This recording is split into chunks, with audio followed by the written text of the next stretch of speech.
Stress, we all feel it, whether it's being stuck in traffic, juggling studies, or trying to meet a deadline. But let's slow down for a moment and ask, what is stress? Really, is it just that feeling, just that tight feeling in your chest before an exam, the racing thoughts at night, or the pressure when life doesn't go our way? Or is it something deeper, a built in survival system, a built in survival mechanism, hardwired into our brains and bodies, designed to keep us alive? The truth is, stress isn't always the enemy, it's our body's natural alarm system.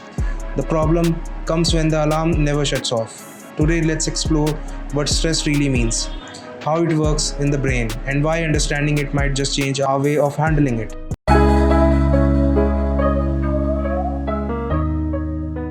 Hi, my name is Ayush Mishra. Welcome to the very first episode of Cortex and Cosmos. Today we are going to discuss a topic that reaches us all, that touches us all, stress.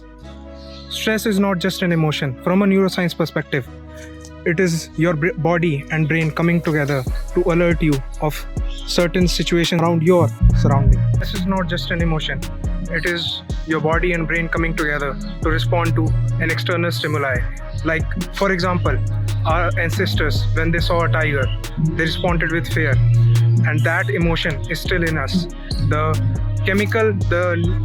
neurochemical axis is still in us.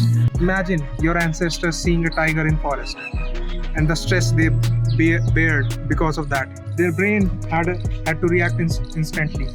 They had to make a decision at that very instant. That reaction, that pressure is still inside you. Maybe that tiger is not there, but the tiger is present metaphorically as exams, as overwhelming emotions, as the fear of failing or meeting a deadline. It could be in various ways. That tiger is a metaphor today, and that is still very present and evident in our life.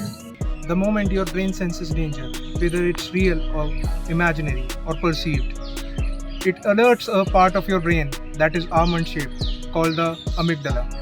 The amygdala is the emotional center of your brain. It controls all of your emotions, whether it is love, angst, or fear, anxiety, or any plethora of other emotions. So what the amygdala does when there's an danger in your environment, it relays a signal to the hypothalamus. The hypothalamus relays that signal to the pituitary, and that pituitary relays the signal to the adrenal gland. This cascade of relaying signals is called the HPA axis. The HPA axis acts on the adrenal gland to release a hormone called cortisol. Cortisol and combined with adrenaline is the main stress hormone, which causes the feeling of stress. Through the release of these hormones, your body is preparing you to fight the challenge by rising up your heartbeat, by elevating your breathing rate, by tightening your muscles. Your body is preparing itself for the perceived danger. These hormones are called the fight and flight hormones because they generate this fight and flight response. You have to make a quick and instant decision that whether you are going to fight or flight the situation. Now, in small doses, stress can be better. You have heard that some people perform a bit better under a little bit of pressure. So why does that happen? Because stress makes us focus better, makes us focus on things that are currently in front of us and require our utmost attention. But when the stress is constant and the alarm in our head never stops, it becomes a problem. It becomes a whole other type of other types of disorders like stress disorders and anxiety disorders that lead us to a very miserable life. Chronic stress can even weaken memory, can reduce your sleep, can hamper your sleep pattern, and we very well know that sleep is directly related to all of the metabolic processes in our body, whether it's digestion, absorption, or any other hormonal activities. In the human females, the menstrual cycle is even related to the sleeping patterns. We know for a fact that stress can influence the menstrual cycle as well. So it affects other cycles in our body as well. So not just this, Stress even affects our immune system. So it weakens our immunity, making us more vulnerable towards diseases and immune infections. What can we actually do about stress? One of the most powerful tools we have is exercise. When you move your body, whether it's running, lifting weights, dancing, or even just a brisk walk, you're not only burning off the stress hormones like cortisol and adrenaline, you are also giving your brain a chemical boost. Exercise triggers the release of endorphins, those feel good chemicals that leave you more calmer and more focused. But it doesn't stop there. Regular movement literally reshapes the brain through something called neuroplasticity, the ability of the brain to form new pathways and connections. That means with consistent activity, you are training your mind to handle pressure, adapt to new challenges, and recover from setbacks more effectively. In other words, every workout isn't just good for your body; it's like resilience training for your brain. Nature itself plays a great role in relieving stress. Spending time in green environments can help burn the excess cortisol that you have laid up in your body.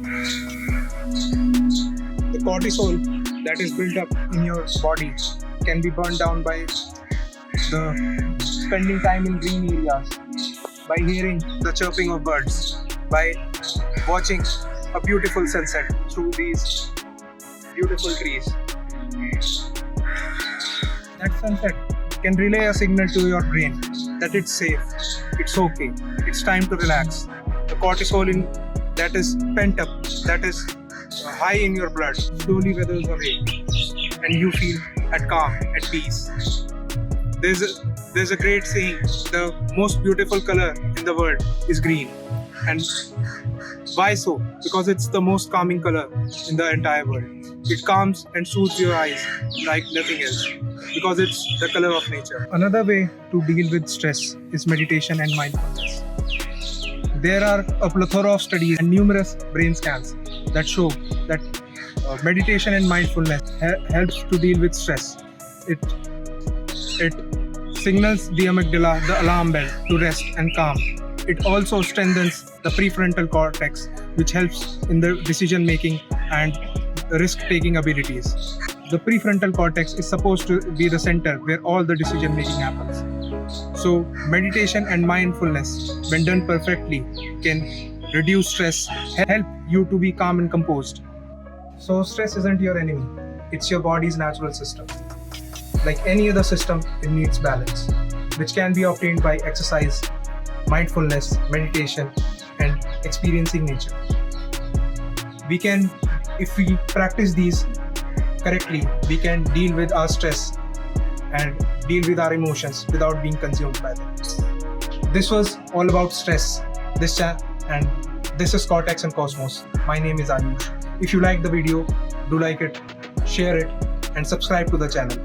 If you are into neuroscience and human psychology and you liked this deep dive in human brain, then I will definitely request you to subscribe to this channel and like, share, and whatever the gimmick basically, and comment your opinions in the comment section.